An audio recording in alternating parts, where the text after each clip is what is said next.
continuing on with my reviews of the entire Jurassic Park / Jurassic World franchise, and today I'm going to be talking about the Lost World Jurassic Park, the sequel to the 1993 classic. The Lost World is a fairly entertaining movie, but it is a massive step down from the first movie.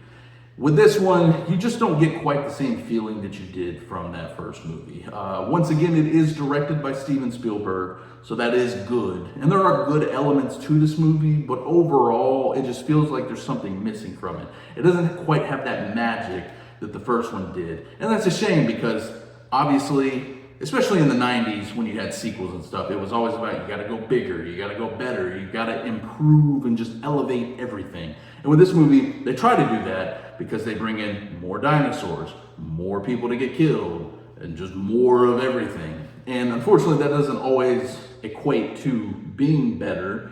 In certain circumstances, it can do that. But The Lost World, unfortunately, is a bit of a disappointment. I wouldn't go as far as to call it the worst movie in this franchise.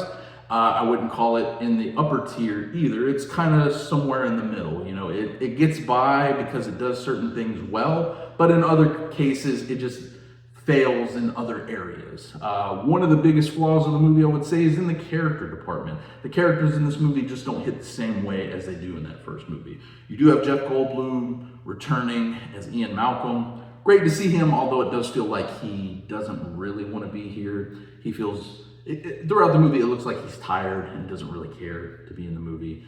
But you do have some added good actors in the movie like Julianne Moore, Vince Vaughn, Richard Schiff, Pete Postlethwaite. There's a plethora of good actors in the movie, and they're all doing, pretty good jobs and whatnot, but they just don't really pull you in the same way that first movie did. And the storyline in this one also doesn't really pull you in the same way, because in that first movie, hey, we're going to this island to look at this new theme park where dinosaurs have been recreated, and it's all magical, and you're seeing it for the first time. This movie is like, hey, remember that island where we had that theme park where we were going to start up? Well, we have a second island that also has dinosaurs. That's kind of the staging area where once we create the dinosaurs, we put them there before we bring them to the park, and we're gonna send you there to do blah, blah, blah, and blah, blah, blah. And it's like, did there really have to be a second island? Like, I don't really get how that helped the storyline in any way, shape, or form. But like I said, not everything here is necessarily bad. You do get some pretty tense moments throughout the movie because you have everything being amped up. Like I said, there are more dinosaurs, there's more action sequences, there's more just tension and things going on. And some of the stuff actually works pretty well. The opening of this movie is actually pretty solid. You have a little girl who's on the island with her family. She gets attacked by a bunch of little compy dinosaurs, and it's an interesting, opening to the movie. Pretty solid, I would say. Not quite the same as that first movie where you got the guy getting eaten by the raptor.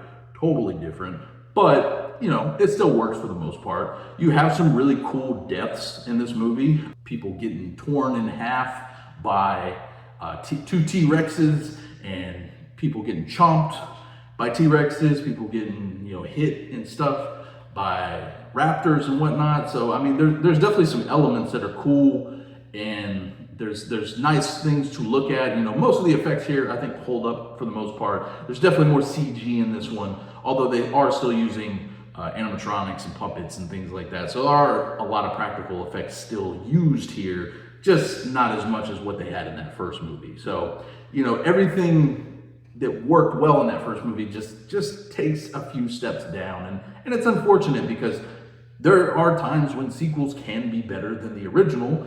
This is definitely not one of them. And like I said in my previous video on the first one, this is a series I just don't think should have had any sequels. Yes, there's entertaining elements throughout all these movies.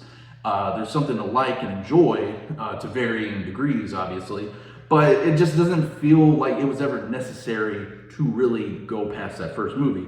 And The Lost World is a big testament to that because it tries to do so much, and unfortunately, it doesn't execute in a lot of areas. And that's not to say you can't enjoy certain things in this movie, but it just, to me, never really hit the same way. This is a movie I grew up on as a kid, so I've seen it many a times, and every time I kind of like it a little bit less, unfortunately. It just doesn't hit the same way as that first movie, and it just doesn't really have that oomph factor, that magic that we got in that first movie. Like I said, there's things I do like about this movie, and it's one I would still kind of recommend if you are a fan of the series and maybe haven't seen this one for some reason. I feel like everybody's probably seen the majority of these movies at this point, so more than likely you probably have seen it, but it just falls flat in a lot of areas, and it's one that's worth a watch, but not much more than that. That's about it for me, guys. If you have seen The Lost World Jurassic Park, please let me know what you thought about it in the comments below. Be sure to subscribe, like this video, and leave comments. That'll help the channel move on and succeed and everything like that. I'll leave all my links down below where you can follow me and check out more of my reviews. And until next time, I will catch you guys